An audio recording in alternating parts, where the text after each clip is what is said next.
Class 12 Accountancy Chapter 1 and Introduction to Accounting. First question. What do you mean by balancing an account? Balancing means writing of the difference between the amount columns of two sides. That means the lighter side, so that the grand totals of two sides become equal.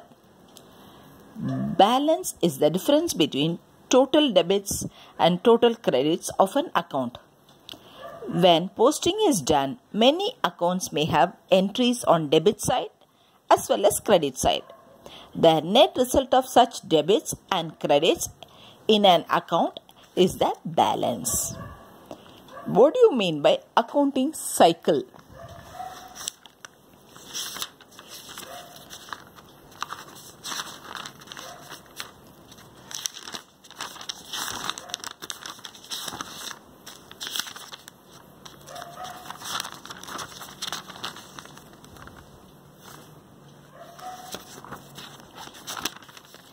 Accounting cycle is a complete sequence of accounting process that begins with recording of business transactions and ends with preparation of final accounts. So, when a businessman starts his business activities, he records a day-to-day transaction in journal. From the journal, the transactions move further to ledger when the accounts are written up. Hence, the combined effect of debit and credit pertaining to each account is arrived at in the form of balances.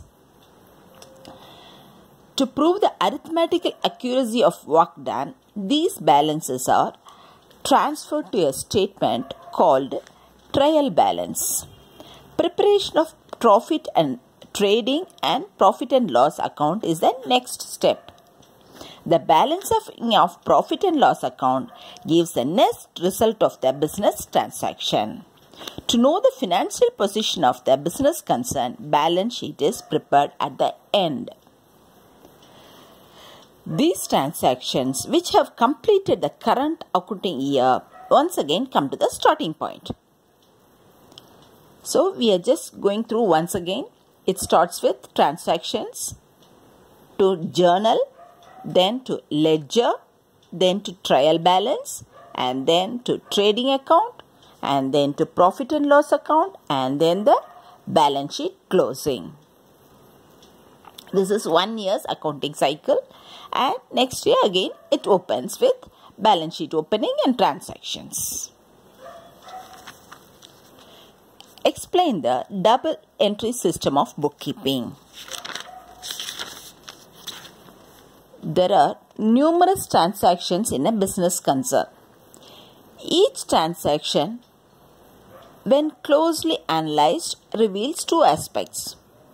One aspect will be the receiving aspect or incoming aspect or expenses loss aspect. This is termed as debit aspect.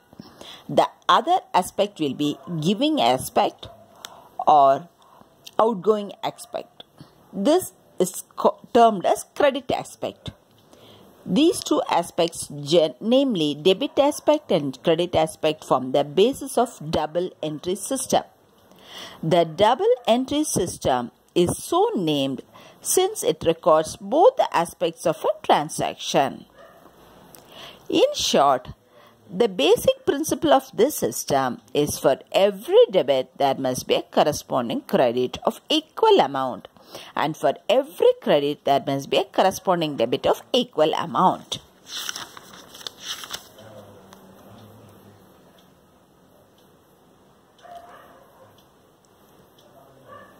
Explain the need for accounting in modern business.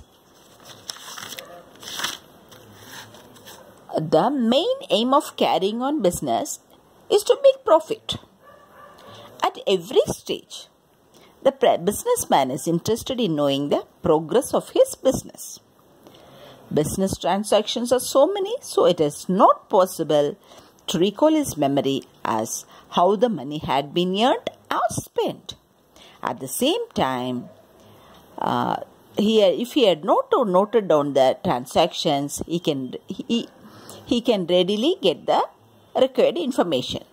Hence, the details of the business transactions have to be recorded in a clear and systematic manner to account for it. Bring out the difference between double entry system of accounting and accounts from incomplete records.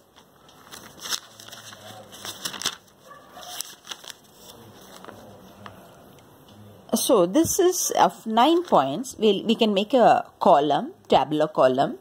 So basis of distinction, that will be the title of the first column. Then the double entry system is the title of the second column.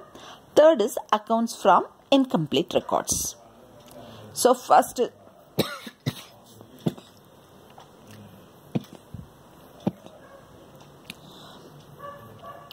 is principal.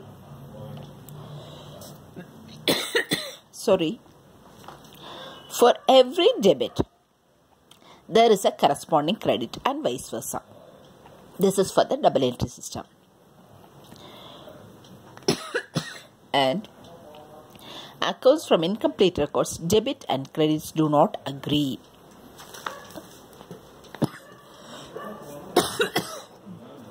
And second point is recording of transactions. Debit and credit aspects of all transactions are recorded in the double entry system. In incomplete records, debit and credit aspects of all the transactions are not recorded. And third title is nature of accounts maintained. In double entry system, it maintains complete record of personal, real and nominal accounts. And in the incomplete records, only personal and cash accounts are maintained. Then the basis of distinction title is trial balance. In double entry system, arithmetical accuracy of records can be checked by preparing a trial balance. In the other one, trial balance cannot be prepared. And the title is determination of profit and loss financial position. In double entry system, profit and loss account and balance sheet can be conveniently prepared since the books of account present a complete picture. In the next, it cannot be conveniently prepared since the accounting records are incomplete. And suitability. In double entry system, it is suitable for all types of business. And from incomplete records, it is suitable only for small business. And then dependability. Double entry system. It is the only scientific system of keeping books of accounts.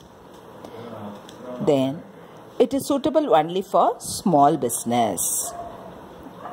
The other one, accounts from incomplete records, is suitable only for small business. Dependability. Double entry system. It is the only scientific system of keeping books of accounts. The other one, it is not a system at all. It is incomplete and unscientific. Eighth title is acceptability.